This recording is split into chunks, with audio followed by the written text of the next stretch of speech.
खरमास के पूरे 1 माह इन कामों को करने की है मनाही। जाने क्या करें और क्या नहीं। पृथ्वी पर सूर्य के बिना जीवन की कल्पना भी नहीं की जा सकती है। जीवन को सुचारू रूप से चलाने के लिए प्रकृति की सकारात्मक ऊर्जा की आवश्यकता पड़ती है। ऊर्जा के देवता सूर्य दिसंबर माह के मध्य में धनु राशि में प्रवेश करते हैं। सूर्य के धनु राशि में प्रवेश करते ही खरमास प्रारंभ हो जाएगा। देखा जाए तो साल में 2 बार खरमास का समय आता है। ज्योतिष शास्त्र के अनुसार जब जब सूर्य बृहस्पति की राशि धनु और मीन में प्रवेश करते हैं तब तब खरमास लगता है। किंवदंती के अनुसार खरमास महत्व को प्रत्येक जनमानस तक पहुंचाने के लिए एक कथा कही जाती है, जिसमें बताया जाता है कि सूर्य अपने 7 घोड़ों के रथ पर बैठकर ब्रह्मांड की परिक्रमा करते हैं और परिक्रमा के दौरान भगवान सूर्य का रथ एक क्षण के लिए भी कहीं नहीं रुकता है। लेकिन संपूर्ण ब्रह्मांड में वर्ष भर दौड़ते दौड़ते सूर्य के 7 घोड़े थक जाते हैं।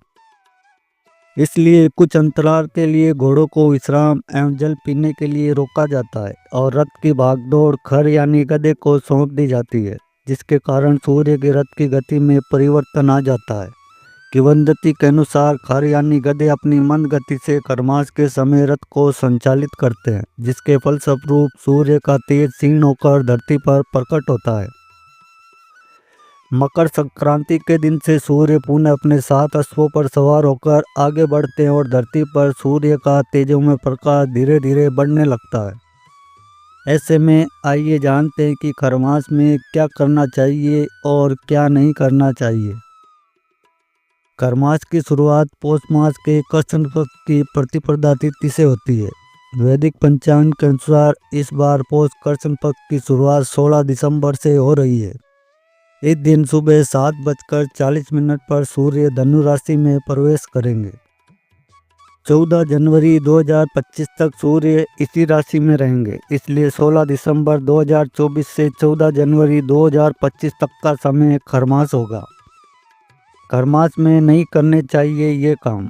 नंबर 1, ज्योतिष शास्त्र के अनुसार खरमास में आत्मा, ऊर्जा और शक्ति के कारक सूर्य की स्थिति कमजोर होने से इनके शुभ प्रभाव में कमी आ जाती है।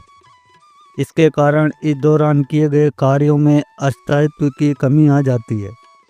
इसी कारण खरमास में विवाह, गृह प्रवेश, नए व्यापार या किसी प्रकार की नई शुरुआत पर रोक रहती है, क्योंकि खरमास में इन कार्यों की सफलता की संभावना कम होती है।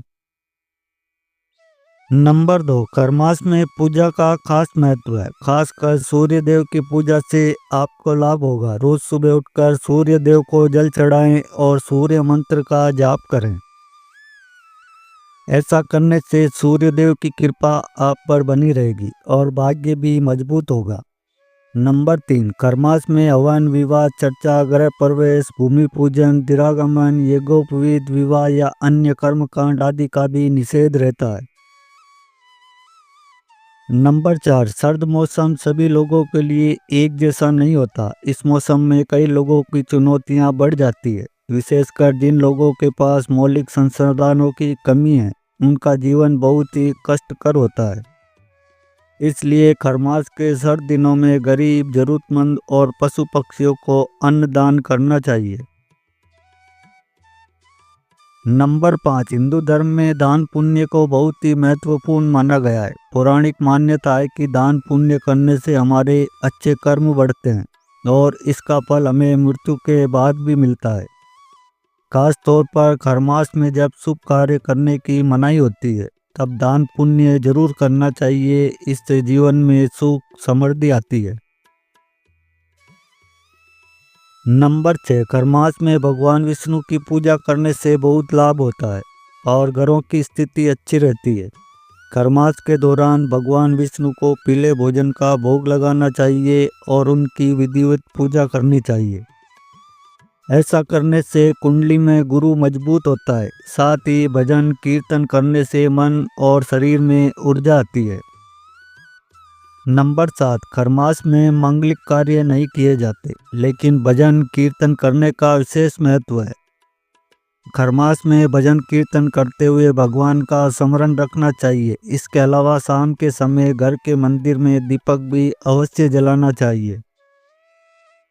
नंबर 8, खरमास में आप कोई भी नया कार्य बिजनेस की शुरुआत ना करें, कोई भी नई डील ना करें। साथ ही ये पूरा महीना निवेश के लिए भी उचित नहीं है। इससे आपको फायदा होने के बजाय नुकसान हो सकता है। नई जमीन, घर, वाहन, सोने चांदी, रत्न, वस्त्र आदि खरीदने से भी बचना चाहिए। नंबर 9, शादी ब्याह, सगाई, गृह प्रवेश, मुंडन, घर खरीदने, उपनयन, संस्कार यानी जनेऊ पहनना जैसे कार्यों से भी बचना चाहिए। जो लोग नियम के विरुद्ध जाकर शादी ब्याह करते हैं, उनकी शादीशुदा जिंदगी में परेशानियां शुरू हो सकती है।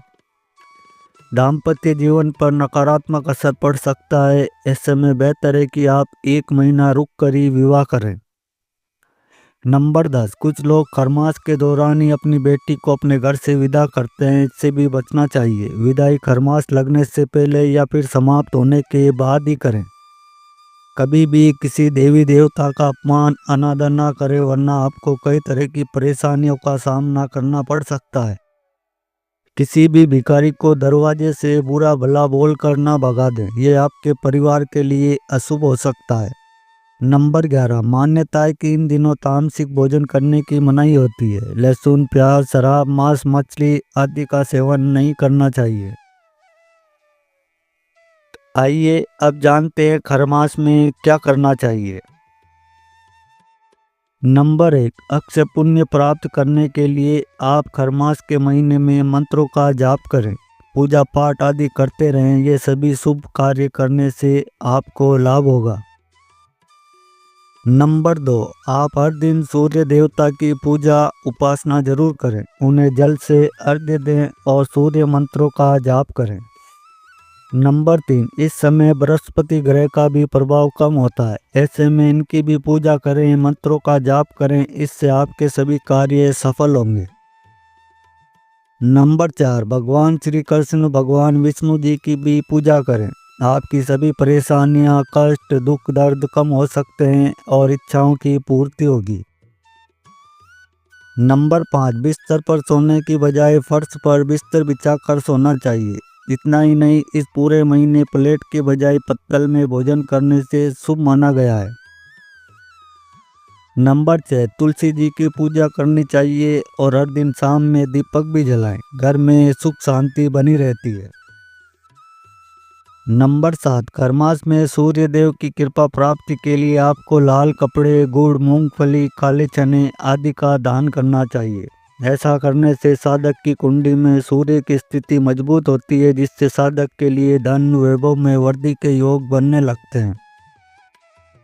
नंबर 8, खरमास को बृहस्पति देव की कृपा प्राप्ति के लिए भी खास माना जाता है। बृहस्पति देव को ज्ञान का कारक माना जाता है। ऐसे में यदि आप भी बृहस्पति देव की कृपा पाना चाहते हैं तो इसके लिए आपको खरमास में पीले रंग की चीज़ों का दान करना चाहिए। नंबर 9, खरमास में दान पुण्य करने का विशेष महत्व माना गया है। ऐसे में यदि आप इस अवधि में गरीब, जरूरतमंद लोगों को अनाज जैसे गेहूं, चावल आदि का दान करते हैं तो इससे आपको जीवन में अच्छे परिणाम मिल सकते हैं। इसी के साथ आप खरमास में गर्म कपड़े और कंबल आदि का भी दान कर सकते हैं। नंबर 10, खरमास की अवधि में पीतल या फिर स्टील के बर्तनों का दान करना भी काफ़ी शुभ माना जाता है। इससे साधक को पारिवारिक कलह की स्थिति से छुटकारा मिलता है और जीवन में सुख शांति बनी रहती है। इसी के साथ अगर आपके किसी कार्य में बाधा आ रही है तो ऐसे में आप केसर का दान कर सकते हैं। नंबर 11, खरमास के दौरान पूजा पाठ करने से कई गुना अधिक शुभ फलों की प्राप्ति होती है। खरमास में ओम नमो भगवते वासुदेव नम मंत्र का जाप करना चाहिए। खरमास के दौरान भगवान विष्णु की पूजा करने से मनोवांछित फलों की प्राप्ति होती है। इसके अलावा खरमास में सूर्य देव की उपासना भी शुभदायी होता है। पौराणिक कहानियों के अनुसार जब सूर्य देव पृथ्वी पर जीवन के दाता माने जाते हैं, सूर्य के ताप के बिना जीवन संभव नहीं है। सूर्य से प्रकृति जुड़ी हुई है। सूर्य जब बृहस्पति की राशियों में प्रवेश करते हैं तो उनका तेज कम हो जाता है। सूर्य का तेज कम होना मांगलिक कार्यों के लिए उत्तम नहीं माना जाता, इसलिए इस दौरान लोग मांगलिक कार्य नहीं करते। ज्योतिष शास्त्र के अनुसार सूर्य ग्रहों के राजा है और पिता पक्ष का प्रतिनिधित्व करते हैं। इसलिए खरमास लगने पर सूर्य का तेज कम होने को सौर परिवार के एक मुख्य व्यक्ति की स्थिति के समान माना जाता है और विवाह सहित कोई भी मांगलिक कार्य नहीं किए जाते। तो दोस्तों, वीडियो का उद्देश्य मात्र आपको बेहतर सलाह देना है। इस संदर्भ में हम किसी भी प्रकार का दावा नहीं करते। आज की हमारी वीडियो आपको कैसी लगी हमें कमेंट में ज़रूर बताएं। अगर आपको हमारी वीडियो अच्छी लगी हो तो वीडियो को एक लाइक ज़रूर करें और अगर चैनल पर पहली बार आएँ तो हमारे चैनल MD मोटिवेशन टिप्स को सब्सक्राइब भी ज़रूर कर लें। वीडियो के अंत तक बने रहने के लिए आपका धन्यवाद। Thanks for watching all friend.